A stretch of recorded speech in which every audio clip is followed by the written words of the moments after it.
The stale air of the customs inspection warehouse after hours clung to you like a shroud, a familiar chill that seeped into your bones, colder than the late autumn night beyond the corrugated steel walls. You sat hunched on a stack of burlap sacks, the coarse weave rough against your worn jacket, the solitary beam of a high-mounted security light casting long, skeletal shadows that danced with the dust motes. Each mote, a tiny universe of forgotten particles, swirled in the quiet, mirroring the chaos that had once consumed your own world. The vastness of the space swallowed sound, leaving you with only the distant hum of unseen machinery and the rhythmic drip of condensation from a leaky pipe somewhere in the cavernous expanse. It was a place of transit, of things arriving and departing, but for you, Marcus, it had become a place of stasis, a purgatory where you wrestled with ghosts. Your gaze drifted over the rows of crated goods, their labels a blur of foreign script and shipping codes. Each box held a story, a destination, a purpose. Unlike you. A bitterness, sharp and metallic, pricked at the back of your throat. It was the taste of a life derailed, a career immolated on the pyre of public opinion. They had called it incompetence, a failure of judgment, a dereliction of duty. You called it a blind spot, a truth obscured by a fog so thick it had choked the light from everything you touched. The journalist. Her name, a whisper in the echoing chambers of your mind, a constant, nagging refrain. Her story, unfinished, had become yours. The headlines from years ago still flickered behind your eyes. Thorn fails, justice denied, the journalist's ghost. You ran a hand over the stubble on your jaw, a gesture of weary resignation. The old life, with its urgency and purpose, felt like a dream from another man's memory. Your head snapped up, eyes narrowing, the muscles in your shoulders tensing. You weren't expecting anyone. Not here. Not ever. The sound came again, closer this time, a heavy door groaning on rusted hinges.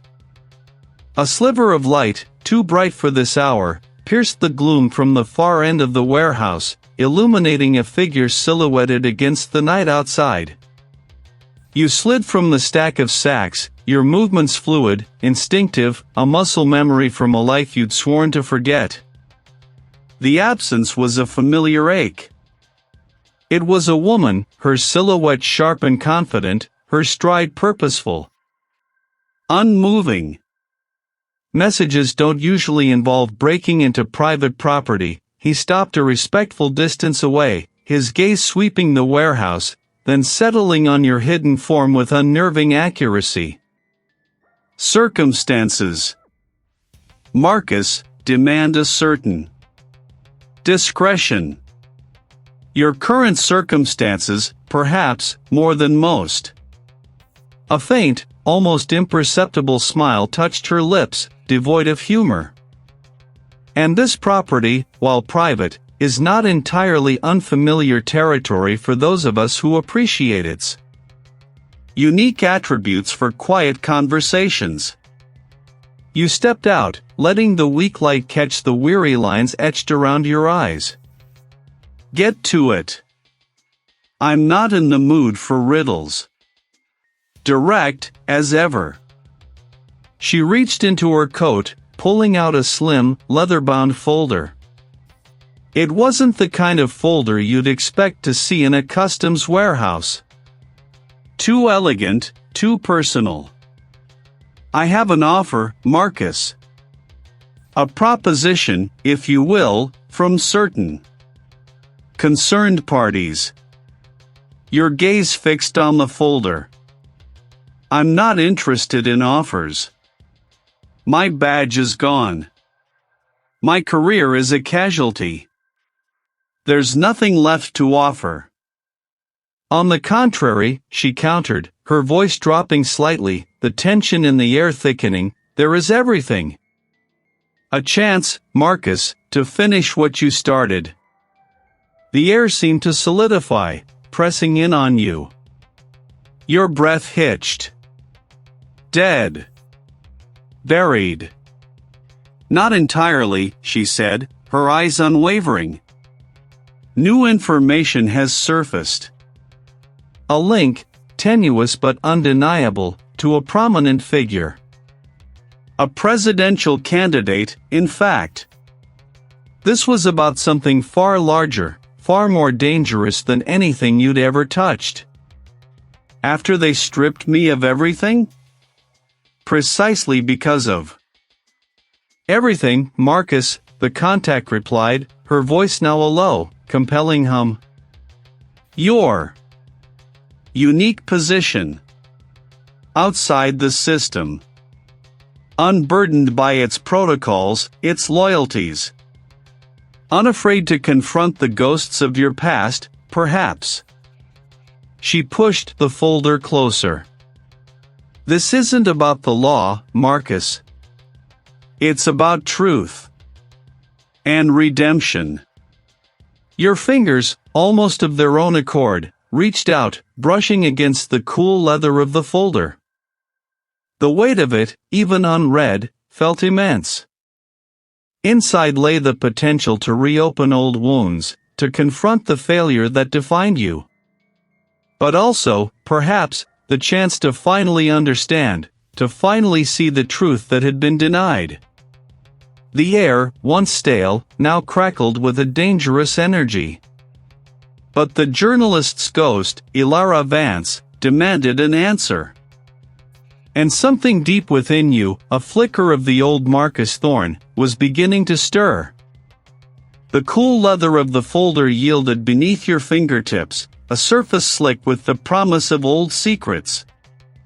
Its weight, a physical anchor, pulled you down into the present moment, yet simultaneously threatened to drag you back into the eddy of what had been.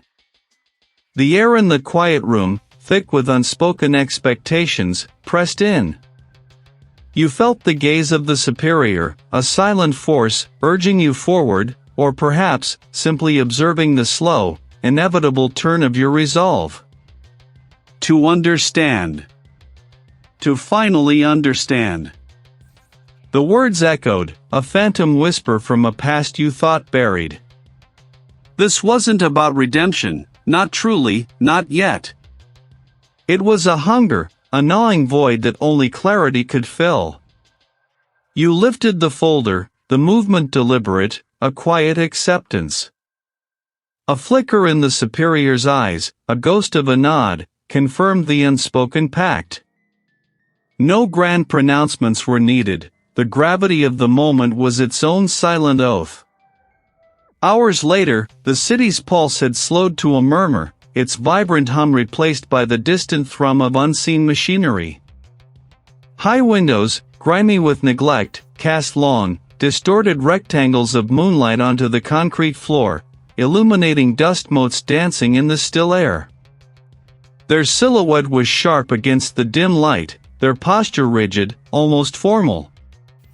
They carried a worn canvas bag, its shape suggesting a bulky contents. No greetings were exchanged, only a curt nod, a shared understanding of the clandestine nature of this meeting. "These are for you," the liaison stated, their voice low, devoid of inflection, as they set the bag on a rough wooden table near a single flickering fluorescent light. "Some new additions, too. Be discreet. The threads run deeper now." You watched their eyes, searching for a tell, a hint of the true stakes. Found only a cool, professional detachment. "Deeper how?" you asked, the words feeling too loud in the stillness. "You'll see," the liaison replied, a subtle shift in their weight, a readiness to depart. "Just know, the air around this one has changed. High winds, Marcus." The bag was heavier than expected, its contents shifting with a dry rustle. You unzipped it, the sound grating in the quiet, and pulled out the first of the files. The paper, yellowed with time, bore the official stamp of a bygone era. A faded photograph stared up at you, the face of the journalist. Young, eager, a slight smile playing on his lips, eyes bright with an almost reckless intelligence. His name, etched into the back of your memory, was a ghost you knew intimately. You spread the documents across the grimy tabletop, the flickering light casting an eerie glow over the evidence. Your fingers traced the lines of text, a ritualistic re-engagement with the past. The original conclusion, a random street robbery, gone wrong. A convenient narrative, too neat, even then. As you sifted through the pages, a name, almost overlooked in the initial investigation, snagged your attention. It was buried in a footnote, an offhand mention in an interview with a low-level contact of the journalist. He was digging into some corporate dealings, something about a shell company, Viridian Holdings, and a land deal upstate. Said he thought it might connect to someone high up, a councilman, maybe even a senator. Viridian Holdings. The name resonated with an unsettling familiarity. You remembered seeing it recently, not in any official capacity, but in the periphery of news reports.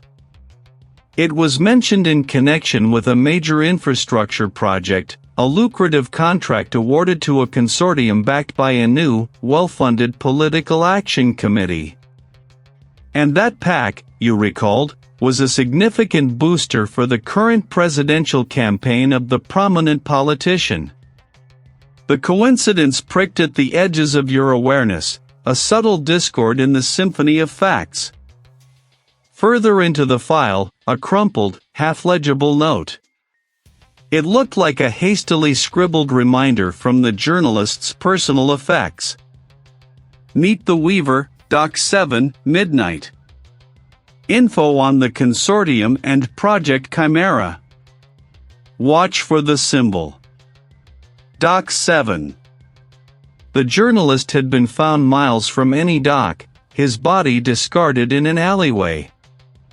And the Weaver, the consortium, Project Chimera? These were new terms, ominous and vague, hinting at something far grander than a simple street robbery. The symbol. You flipped through the photos, searching, finally finding a close-up of a small, almost imperceptible etching on the journalist's watch. A stylized, interlocking triangle, not unlike a corporate logo, but with an archaic, almost occult feel. You dismissed it then, just a peculiar design. Now, an icy tendril of apprehension wound around your gut. You had seen that symbol before, recently, in a campaign advertisement, subtly woven into the background of a rally banner. A fleeting glimpse, easily forgotten, but now searing itself into your memory. The random act of violence, the official story, now frayed and unraveled, revealing a meticulously spun web. The journalist hadn't stumbled into death, he had been pulled into it, a victim of his own relentless pursuit of truth. You leaned back, the wooden chair groaning beneath your weight. The flickering light cast your face in stark relief, lines of fatigue etched around your eyes, but also a nascent fire, a rekindled purpose. The failure that had defined you, the case that had broken you, was not what it seemed. You had opened the folder, and in doing so, you had opened a Pandora's box, and there was no turning back. The rusted gate groaned a protest as you pushed it open, a metallic shriek that echoed in the vast, hollow quiet of the night. The air, thick with the scent of damp concrete and something metallic, clung to your skin.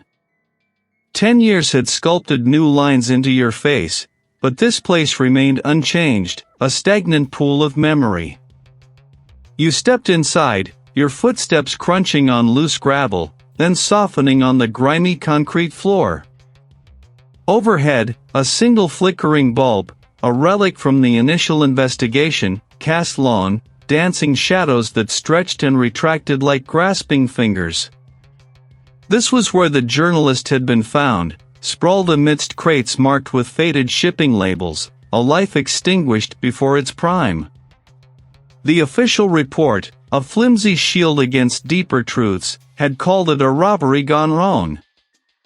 You knew better. You always had. You walked the familiar path, past stacks of lumber, crated machinery, and canvas-shrouded forms, each a potential hiding place or a silent witness. The exact spot remained etched in your mind, a permanent scar on the warehouse's vast expanse. Here, a decade ago, a promising career had unraveled, a truth buried beneath layers of bureaucratic indifference and political pressure. You knelt, your fingers tracing the cold floor where the body had been. The dust, a fine, gray powder, coated everything. Your gaze swept over the surrounding crates, searching for something, anything, that the initial sweep might have missed. The original team, pressured for a quick resolution, had been thorough in their superficiality. And then, you saw it.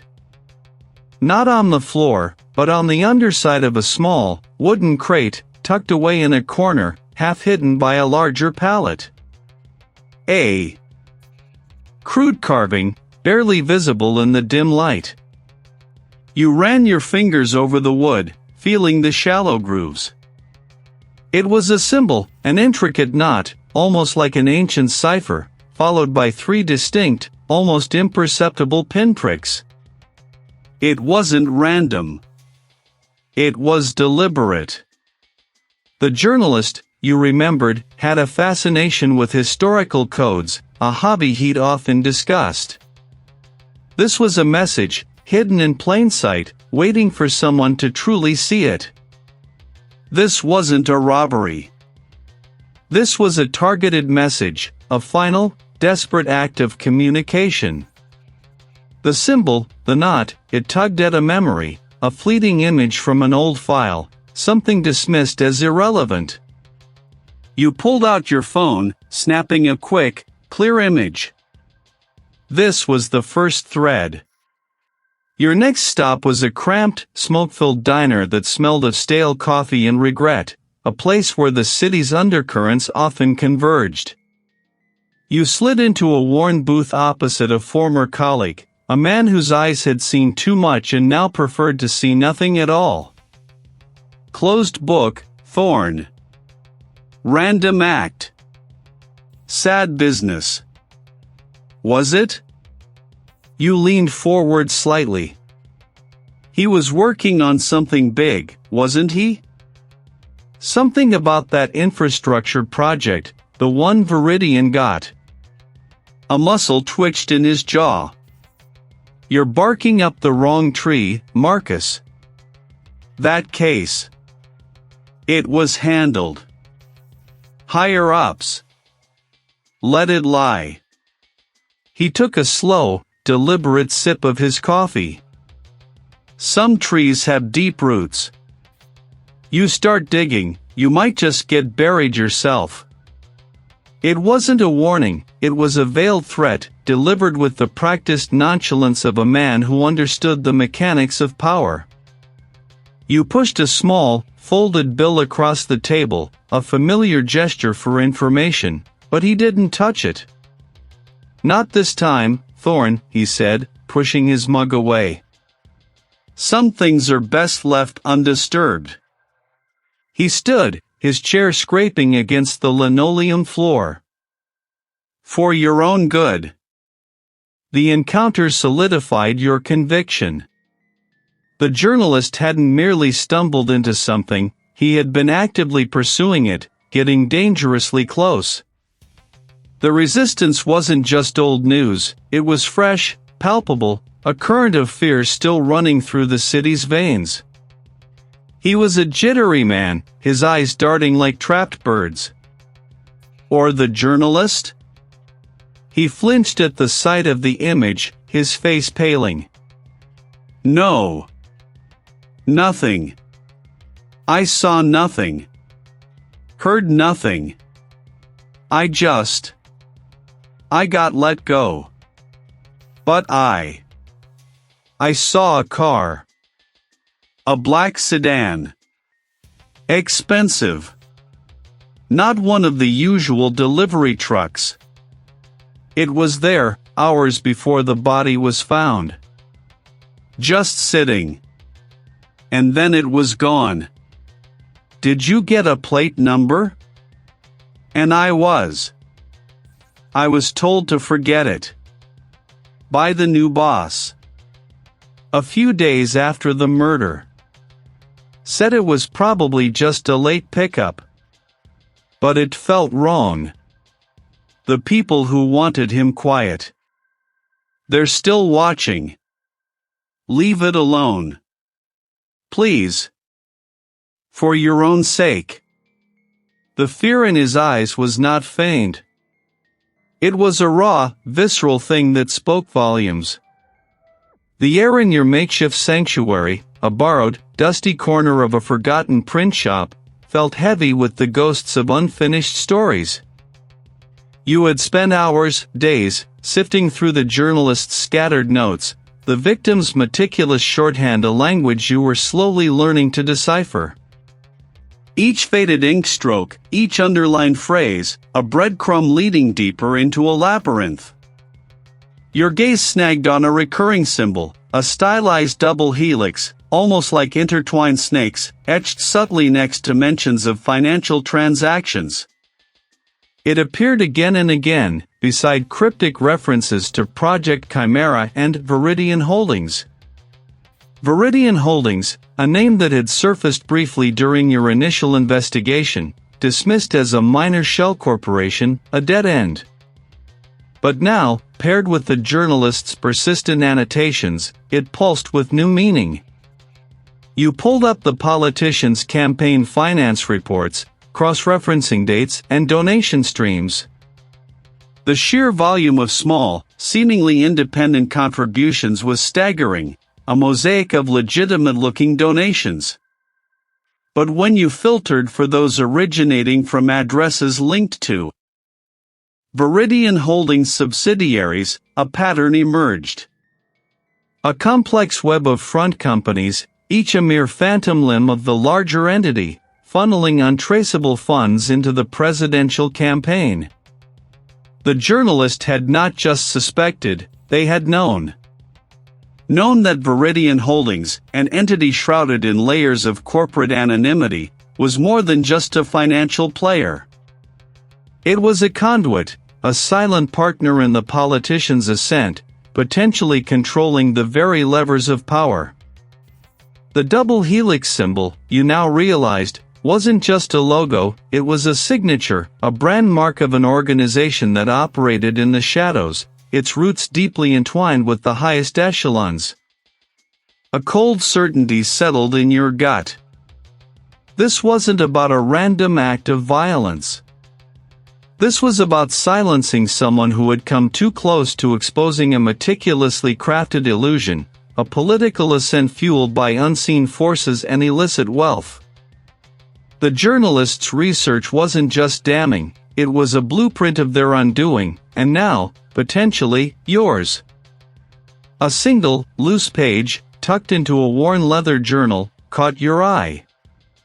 It was a hand-drawn map, crude but precise, marking out a specific section of the city's industrial waterfront. Beneath it, a single word: cache. Your mind raced. A cache. The journalist must have hidden something there, something too dangerous to keep in their apartment, something that would confirm everything. The adrenaline surged, overriding the weariness that had become your constant companion. This was it. The missing piece. The drive to the waterfront was a blur of streetlights and anxious anticipation. The city, usually a symphony of distant sirens and rumbling traffic, felt eerily hushed as you approached the sprawling concrete expanse of the docks. You parked your vehicle a block away, blending it into a line of forgotten work vans. The air was thick with the tang of salt and diesel, a metallic tang that bit at your tongue. You moved like a ghost, hugging the perimeter, your senses heightened, every rustle of wind, every distant clang, a potential threat. The bay door marked with the X on the map was secured by a heavy-duty padlock. A simple one, easily bypassed with the right tools. Your fingers, calloused and practiced, worked quickly, the metallic click echoing in the cavernous space. You slipped inside, the stale air thick with the scent of cardboard and forgotten shipments. You navigated the narrow aisles, eyes scanning, searching for anything out of place, anything that might signify a hidden compartment or a false panel. Then, a glint. A small, nondescript metal box, secured with a combination lock. As your fingers worked the tumblers, a sudden, sharp creak echoed from behind a towering stack of crates. You froze, every muscle tensing. It wasn't the natural settling of the building. It was deliberate. You spun, dropping low, your hand instinctively reaching for the worn grip of the sidearm tucked into your waistband. Two figures emerged from the gloom, silent as wraiths. They moved with a predatory grace, their intent unmistakable. They weren't here to talk. You rolled, scrambling backward, your mind a whirlwind of tactical decisions. This wasn't intimidation, this was an execution attempt. They knew you were here. They had been waiting. You darted between towering stacks of imported machinery, the clang of heavy boots echoing behind you. You heard the grunts of your pursuers, their frustrated curses. You were faster, more agile, fueled by a desperation born of survival. A sudden lunge from one of them caught your sleeve, tearing the fabric. You twisted free, throwing a heavy crate of textiles in their path, sending it crashing with a deafening roar. It bought you precious seconds. You burst through a side door, out into the cool night air, gasping for breath. The metallic tang of the docks filled your lungs, sharp and invigorating. You didn't look back. You ran, the image of the metal box, still locked, still hidden, burning in your mind. The message was clear, you were treading on sacred ground. And the architects of this conspiracy were willing to kill to protect their secrets. The live wire wasn't just sparking, it was burning, and you were caught in its devastating current. The city lights blurred into streaks of amber and ruby as your vehicle cut through the late-hour quiet, each turn bringing you closer to the skeletal outline of the waterfront. The anticipation thrummed beneath your skin, a discordant melody of hope and dread. This was it, the place where the journalist's whispers might finally roar. Its corrugated metal skin, scarred by rust and time, reflected the meager moonlight in dull, metallic gleams.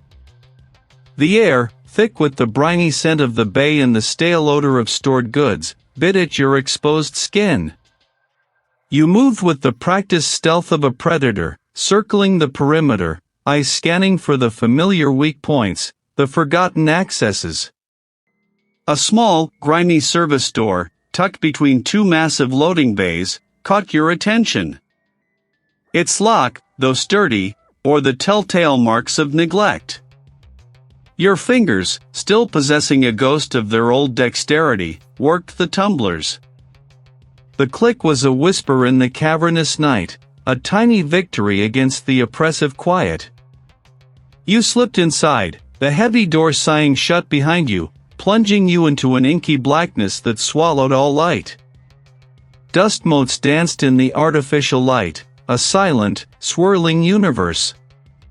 The journalist's cryptic note, a hastily scrawled symbol on a napkin, led you through the labyrinthine aisles. Newer wood, subtly different markings. It was smaller, almost deliberately obscured. Your hands, calloused and quick, moved to pry it open. The wood groaned in protest, a sound that seemed to echo endlessly in the vast space. Inside, nestled amongst packing peanuts, lay not a treasure chest of gold, but a carefully sealed waterproof container. Your fingers trembled slightly as you unlatched it. The contents were sparse but potent: a compact digital recorder, its indicator light a dead black, a slim, encrypted drive, and a sheaf of meticulously organized documents, bound with a single, frayed rubber band. You pulled out the documents first, your eyes hungrily devouring the precise, almost elegant script. They were copies of internal reports, memos. This wasn't just a general investigation, this was your ghost, laid bare. The journalist hadn't merely stumbled upon a conspiracy, they had dug into the very grave of your professional life. Then, a specific document. A performance review, dated just weeks before the witness vanished. It bore your name, Marcus Thorne, alongside a scathing assessment of your judgment and decision-making during a critical surveillance operation. And beneath the signature of the reviewing officer, a handwritten note in a familiar, looping hand: Thorne is a liability. Remove him from the case. The operation is compromised. The reviewing officer. It was the handwriting of Captain Elias Vance, your former superior, the man who had always been your staunchest advocate.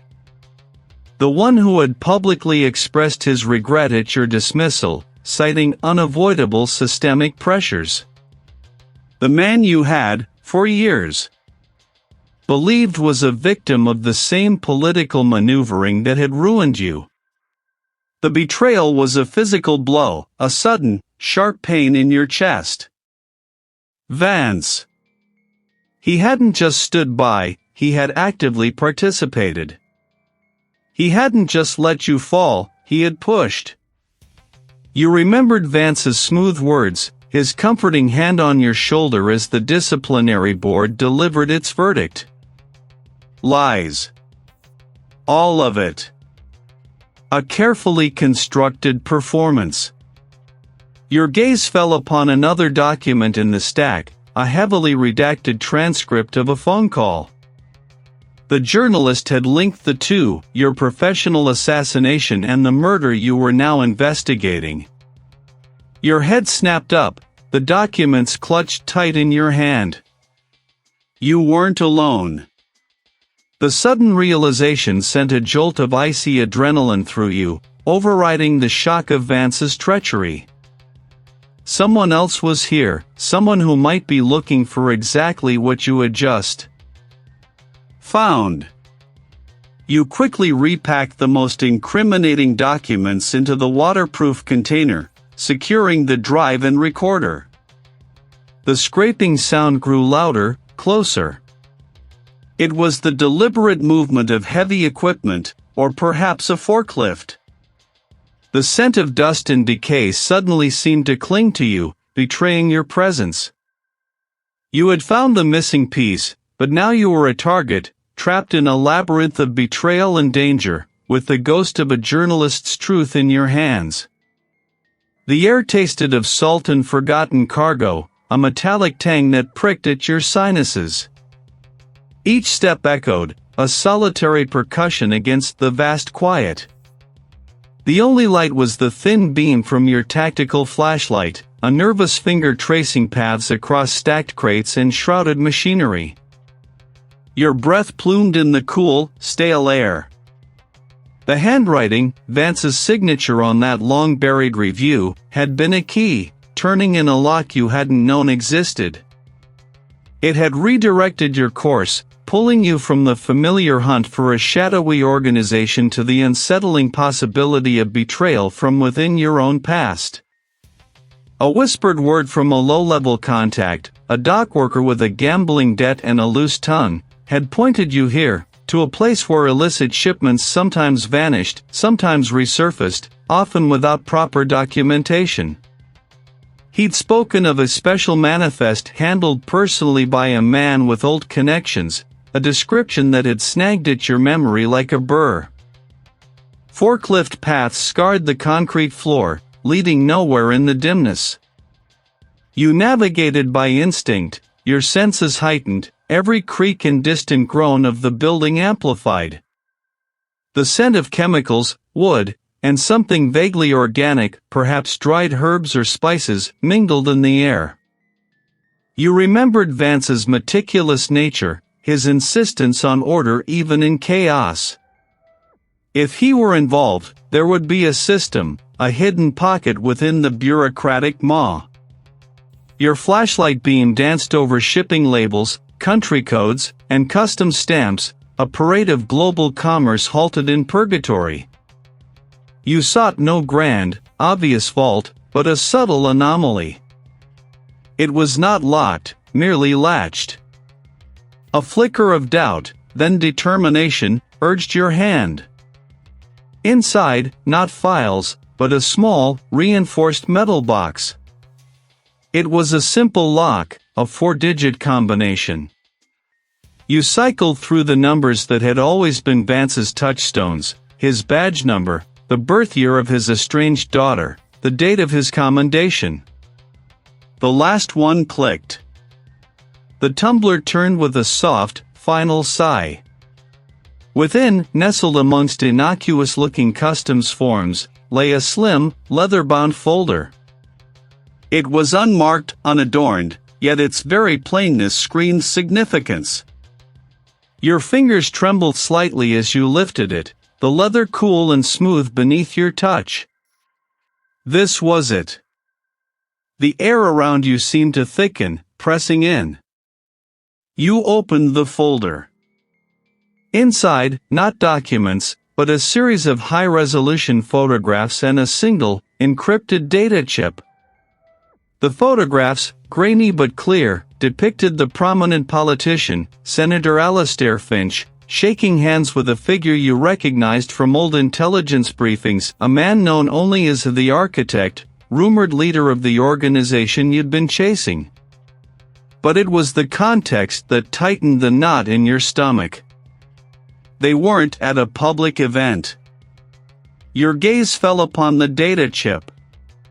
You had brought a small, discreet reader, a tool of your former trade. Plugging it into your portable device, you watched the screen flicker to life. A single file. No password. A statement, terse and horrifyingly direct. It was a contingency plan, an insurance policy. It named Finch as the primary orchestrator, driven by the journalist's imminent exposé on his financial ties to the architect and a massive, illegal campaign funding scheme. The document detailed how the journalist's work was deemed a critical threat to the ascent of the chosen candidate. It even described the method of disposal, mirroring the official, flawed report you had always doubted.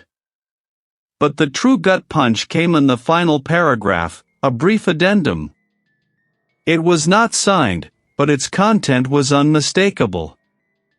A direct reference to Captain Vance's meticulous oversight in managing the initial investigation, ensuring all leads pointing away from Finch were systematically discredited or simply vanished. The words burned into your vision. Vance. Your mentor. Your advocate. He had orchestrated your dismissal, not out of regret, but as a final, brutal act of misdirection, a sacrificial lamb offered to protect Finch and the network. The systemic pressures he'd cited were his own machinations. The betrayal was a physical ache, a dull throb behind your eyes. Finch, the architect, and Vance. A trinity of deceit, intertwined in a web that reached from the highest political offices down to the very foundations of the justice system you once served. You closed the folder, the leather now feeling like a serpent's skin in your grip. There was no turning back. The evidence, stark and undeniable, was in your hands. This wasn't just about clearing your name anymore, or even avenging the journalist. This was about ripping open a festering wound, exposing the rot at the core.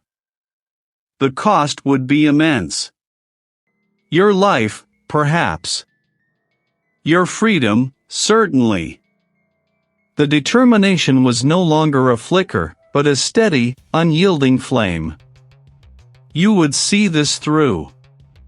Every thread, every lie, every hidden truth. You would unravel it all, no matter what it took, no matter who stood in your way. The fight had just begun. The words, like acid, etched themselves into the very marrow of your bones, Vance. The name, once a beacon, now a brand of betrayal. His dismissal of you, not an act of regrettable necessity, but a final, brutal stroke of misdirection. A sacrifice, you now understood, designed to bury the truth deeper, to buy them time. The air in the cramped, forgotten space where this horrifying truth unfurled now felt thin, poisonous.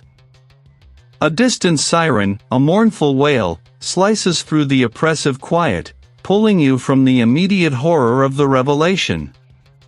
It is not for some faraway distress, its pitch rises, its direction undeniable. They know. The cold tendrils of realization slither around your heart. Your progress, your relentless digging, has not gone unnoticed. You are no longer merely investigating, you are hunted. Your muscles, stiff from the shock, now hum with a frantic energy. There is no time for grief, no space for the bitter taste of betrayal. Survival, raw and instinctual, takes hold. The city, once a labyrinth you knew intimately, now feels like a cage, its walls closing in.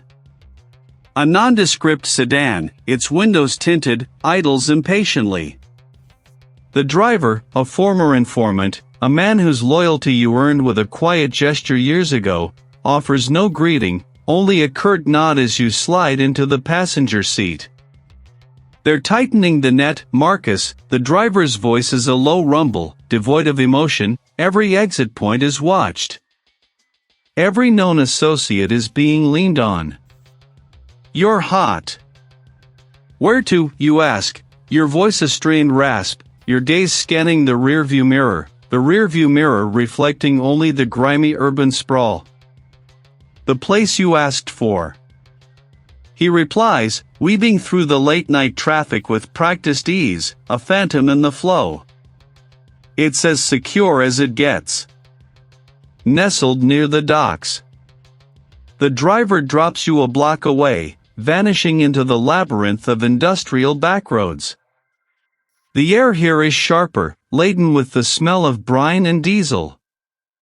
The immense structure looms, a silent sentinel under the bruised canvas of the night sky. Its colossal metal doors, usually bustling with activity, are sealed tight, a monument to the city's slumber. You bypass the primary entrance, a ghost in the periphery, and find the auxiliary access point, a service hatch you'd memorized from old blueprints, now mostly obscured by overgrown weeds. The lock, a rusty relic, yields with a quiet click under your practiced touch. Rows upon rows of stacked crates, reaching towards the unseen ceiling, form a skeletal forest. The only light is the pale, diffused glow filtering through high, grimy windows, painting streaks across the dusty concrete floor. Your gaze sweeps over the vast space, seeking the specific crate. Section Gamma 7, Crate 44B. You navigate the maze of containers, your footsteps hushed against the concrete. Each crate is a silent monolith, holding untold secrets. Finally, you locate it, a large wooden crate, stenciled with faded shipping labels, its surface rough beneath your fingertips. With a small pry bar you always carry, you work at the seals, the wood groaning softly in protest. The hinges scream a brief, metallic protest as the lid lifts. Inside, nestled amongst layers of packing straw, is not the expected contraband, but a meticulously organized collection of documents. Folders, bound journals, and a small, archaic tape recorder. This was it. This was the journalist's dead drop, the final cache of his investigation, hidden away before his murder. You pull out a thick, leather-bound journal. Its pages are filled with the journalist's familiar, elegant script. The link. He facilitated the initial transfer of funds, disguised as campaign donations.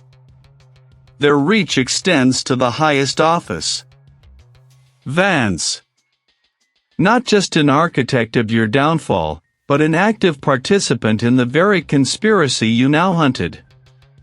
He wasn't just covering up the journalist's murder, he was part of the organization that ordered it. His role was to funnel money, to legitimize their influence, to ensure their power grew unchecked. And he had sacrificed you, Marcus Thorne, to protect it all. And Vance, your mentor, had been weaving the threads. The sound of metal on concrete. Your head snaps up. You are not alone. They are inside. They found you. You clutch the journal, its pages now burning with the weight of this new, terrible truth. The Centurion Group. The politician. The pieces are falling into place, but the picture they form is one of insurmountable power. You are a single, hunted man, trapped in a colossal maze, armed only with a dead man's words and a betrayal that cuts deeper than any blade. The air crackles with a new, urgent tension. The pursuit has intensified. And the game, now, is for your very life. Overhead, the skeletal remains of fluorescent tubes hummed a dying lullaby, casting long, distorted shadows that stretched and warped with every shift of your weight. The silence was a living thing, broken only by the distant, rhythmic thrum of the city beyond these walls, and the soft, deliberate crunch of your own boots on the concrete floor. Vance. The name echoed in the cavernous space, a chilling confirmation of betrayal that had etched itself into the very marrow of your bones. He wasn't just a ghost from your past, he was a living architect of the injustice you now sought to dismantle. And where better to hide the paper trail of such a scheme than within the labyrinthine bureaucracy of international trade? Each box, each pallet, a potential hiding place. The journalist's fragmented notes, clutched in your hand, offered a cryptic breadcrumb trail, a series of dates, a specific shipping manifest number, and a recurring, almost imperceptible symbol, 3 interlocking triangles. It was a mark you'd seen once before, fleetingly, in the periphery of a decade-old photograph from the journalist's own files, dismissed then as mere doodle. Now, it burned with significance. You moved with a hunter's precision, past towering containers marked for destinations long since past wrapped machinery shrouded in tarps. The scent of treated lumber and old paper intensified. You found the section the journalist's notes alluded to, a row of older, less frequently accessed crates, some bearing dust so thick it seemed undisturbed for years. This was it. Prying open the crate was an exercise in strained patience, the wood groaning under the leverage of your crowbar. Inside, beneath layers of packing peanuts and a false bottom, wasn't contraband, but a meticulously organized collection of binders and a rugged, encrypted hard drive. Your breath hitched. This was the heart of it. You connected the drive to your portable interface, the screen illuminating your face with a sickly blue glow. The data unfurled before you, a horrifying tapestry of corruption. Financial ledgers, cross-referenced with shipping manifests, detailing a vast network of illicit trade. Not drugs, not weapons, But something far more insidious, rare earth minerals, illegally sourced and smuggled, their profits laundered through shell corporations and then funneled directly into the politicians' campaign. The journalist had been investigating a specific shipment, a critical component in a new, highly sensitive technology that would grant its owner immense power. The dates on the ledgers aligned with the journalist's last known movements, with the very day they vanished. And there, starkly displayed, were encrypted communications. Orders. Not just to neutralize the journalist, but a detailed breakdown of the organization's structure, its key players, and its ultimate goal, to control the flow of this vital resource, thereby controlling the future of global technology and influence. Vance's name appeared repeatedly, not just as a financial conduit, but as a direct liaison, orchestrating the logistics of the illicit shipments and the subsequent payoffs. The politician, too, was implicated, not as the mastermind, but as the willing recipient of the tainted funds, a puppet on gilded strings. The weight of the truth pressed down on you, heavy and suffocating. You copied everything, transferring the vast trove of data to your secure device, the clicks of the transfer a frantic rhythm beneath your ribs. This was the undeniable proof. Enough to expose them, to bring down an empire. They would discredit it, bury it, or worse, bury you. They had done it before. To the journalist. To you. No, this required a different approach. A confrontation. A trap, deliberately set, with you as the bait. You found a secure channel, one you had used in your former life, now repurposed for desperate measures. You crafted a message, concise and cutting. No full reveal, just a fragment, a taste of the evidence, a specific manifest number, a coded reference to the rare earth minerals, and the distinct symbol of the three interlocking triangles, accompanied by a single, damning phrase the journalist knew. It was a declaration of war, a challenge thrown into the viper's nest. You knew they would come for you. They had to. Your steps were resolute, each one a march towards the inevitable. You were walking into a trap, yes, but this time, you were ready. This time, you would be waiting. Dust motes dance in the faint, sickly glow of a single caged bulb overhead, painting spectral patterns on the concrete floor. The air, thick with the scent of treated timber and stale diesel, clings to your skin. Each creak of the corrugated metal roof, each distant sigh of the wind through the loading bay doors, tightens the knot in your stomach. The hum starts subtly, a low thrumming that vibrates through the floor, growing steadily into the unmistakable growl of approaching engines. Headlights cut through the gloom, two sharp spears piercing the vast space, then four, then six. A procession of dark sedans glides silently into the warehouse, their polished surfaces reflecting the meager light like obsidian mirrors. They halt in a precise formation, doors opening in unison, disgorging figures cloaked in expensive fabric and an air of lethal purpose. First, the enforcers, a phalanx of silent, watchful men whose eyes sweep the warehouse with predatory efficiency. Not the politician, but the one who pulls his strings, the true architect of the grand deception. You recognize the precise cut of his suit, the way his silver hair catches the light, the almost imperceptible smirk playing on his lips. You know him only as the director, a title whispered in hushed tones among those who dared to speak of the organization. He steps forward, his gaze locking onto yours, a silent challenge passing between you. A loose thread that refused to be snipped. You push off the side of a container, stepping into the dim light, your silhouette long and distorted. And you, director, always underestimated the tenacity of a broken man with nothing left to lose.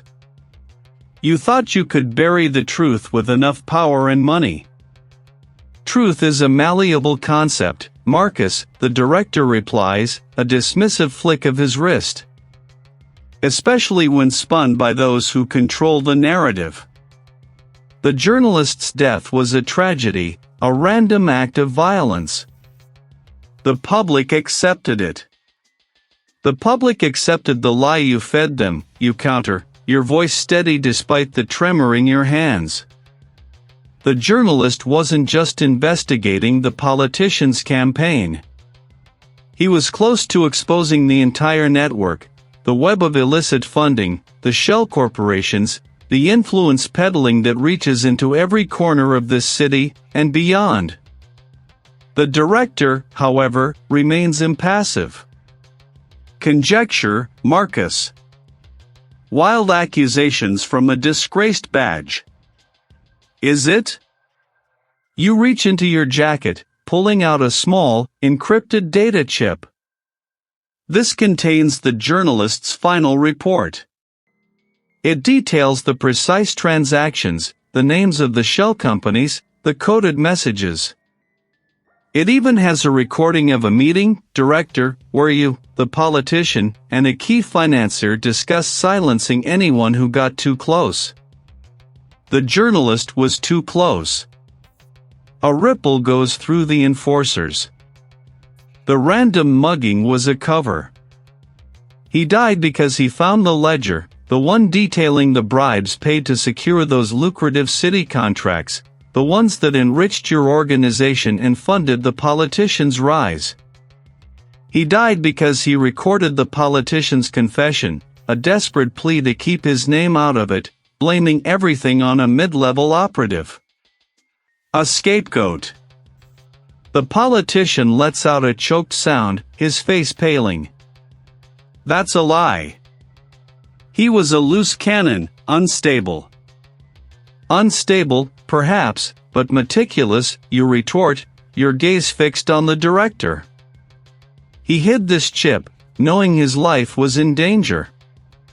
He trusted me, director.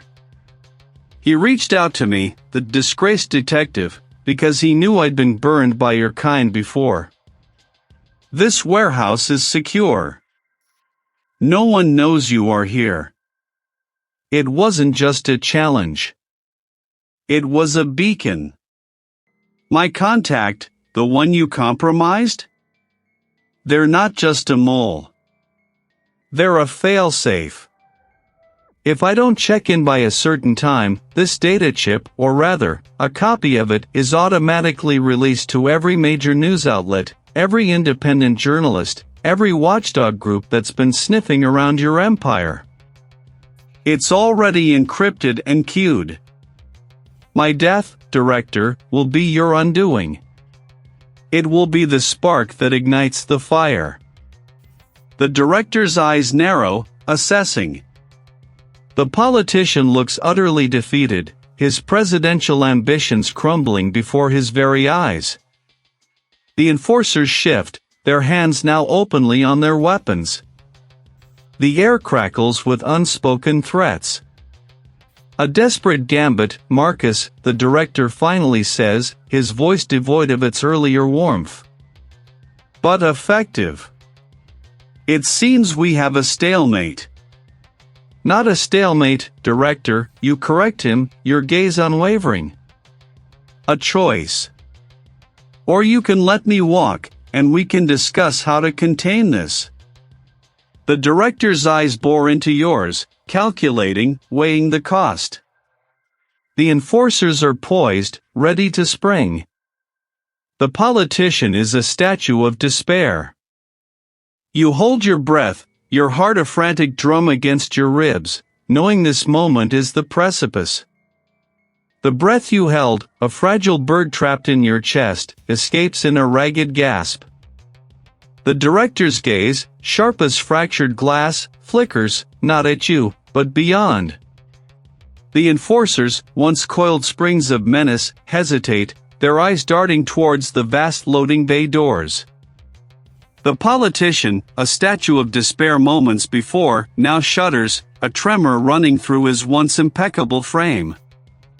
This is the precipice. This is the fall. You move, not with a burst of speed, but with the steady, measured pace of a man who has already walked through fire.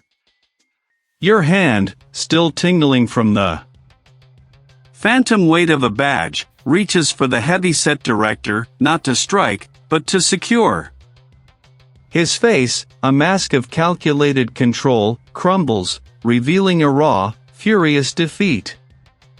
He snarls, a low, guttural sound, but the fight has drained from his eyes. The arrival of the sirens has shifted the chessboard irrevocably. Through the massive doors, now being forced open with a groan of metal, spill figures in tactical gear, their flashlights cutting through the warehouse gloom like focused beams of judgment. Freeze! Police! The shouts are crisp, authoritative, a stark contrast to the whispered threats that had filled the space. The enforcers, caught between loyalty and the overwhelming force, drop their weapons, the clatter a punctuating drumbeat in the sudden, chaotic order. You watch as the scene transforms from a clandestine confrontation to a meticulously managed crime scene. Uniformed officers swarm, their movements efficient, their voices calm but firm. The director is cuffed, his protests dying in his throat as a detective, a grim-faced woman with eyes that miss nothing, reads him his rights. The politician, slumped against a stack of crates, offers no resistance as the cold steel clicks around his wrists. His presidential ambitions, once towering, now lie shattered on the dusty concrete floor. A colleague, a younger man whose career you'd once mentored, approaches you, his face a mixture of awe and relief. Marcus, he breathes, the name a testament to the bridge you've just crossed. How did you know they'd come? I didn't, you reply, your voice raspy, not precisely. But I gave them the breadcrumbs. Enough for a search warrant, enough for a stakeout. The anonymous tip, the data package I sent, it was all pointed at this location, this time. Just a gamble, a hope that they'd be watching close enough when the net finally tightened. You don't mention the agonizing hours spent dissecting the director's habits, the politician's schedule, the subtle shift in their security protocols that hinted at a planned rendezvous. The detective who cuffed the director turns him attention to you, his gaze appraising. Marcus Thorne. Quite the show you put on. We've been looking for a reason to move on these two for weeks. Your intel. It was precise. Her words are grudging respect, the kind that feels earned through sweat and sacrifice. We found it, by the way. On the director. She holds up a small, leather-bound journal, its pages thick with handwritten entries. A ledger.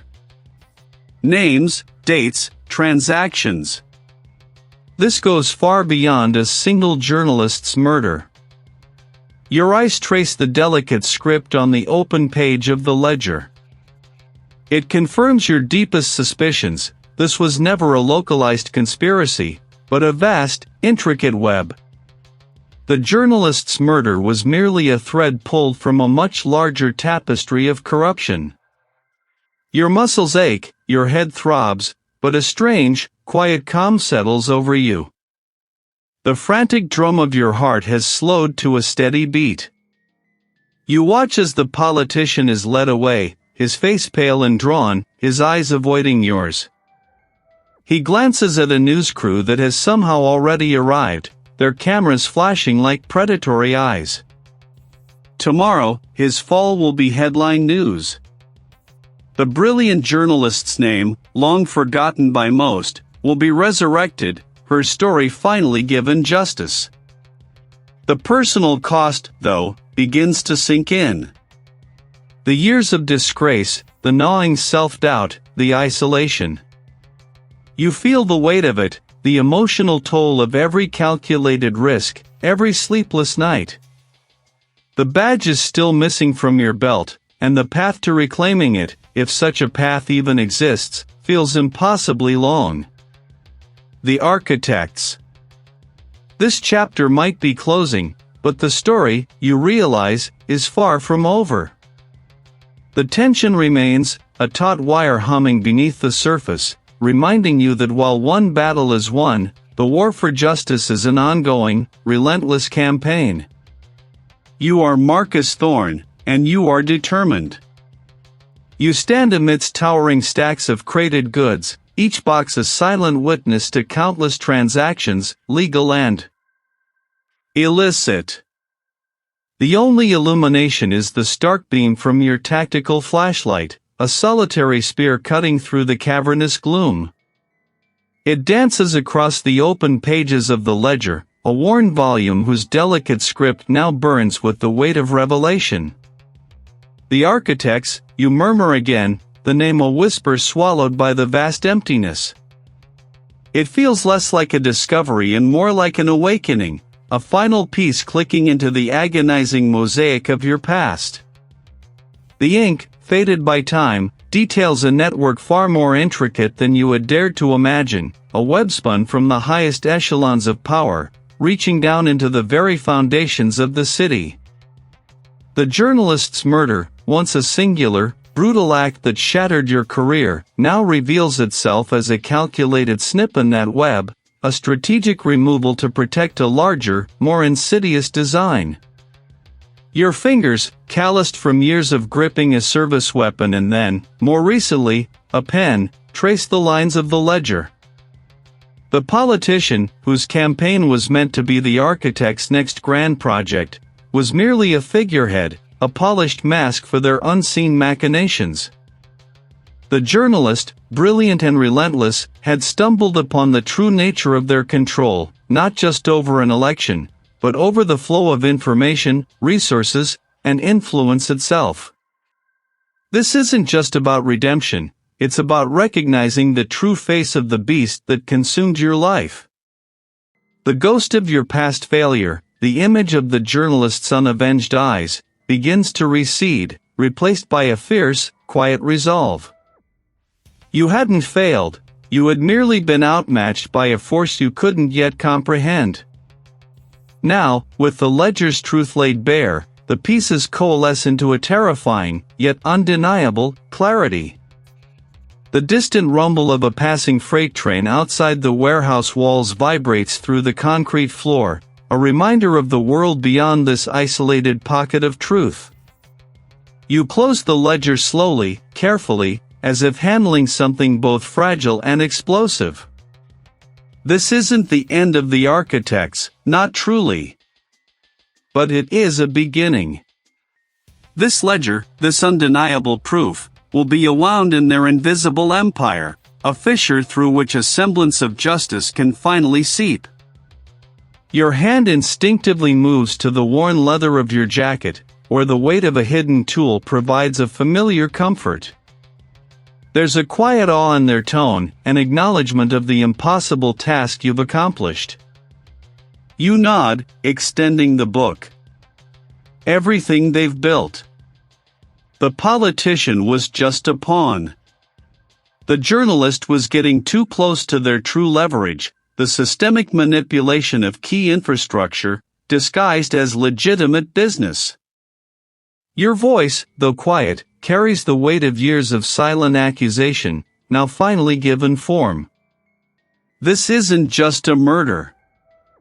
The weight of the world, for a brief moment, feels shared. This changes everything, Marcus. It won't be easy, but this is a direct hit. You watch them tuck the ledger into a secure bag, the evidence of your arduous journey now passing into other, more official hands. A strange lightness settles over you, a quiet exhalation of a breath you've held for too long. The badge is still gone, the official channels forever close to you, but the purpose, the relentless pursuit of truth, remains. The image of the journalist, once a burden of guilt, now appears as a beacon, a reminder of the sacred duty you've always felt, regardless of official standing. The path ahead is uncertain, a winding road without the clear markers of a badge or a department. You are a man unbound, stripped of the old world's constraints, yet forged anew in the crucible of this long-sought truth. The architects still exist, a hydra with many heads, but you have severed one. And in that act, you have reclaimed yourself. Your steps echo, firm and resolute, as you walk towards the faint promise of the dawn, a new kind of justice your only compass.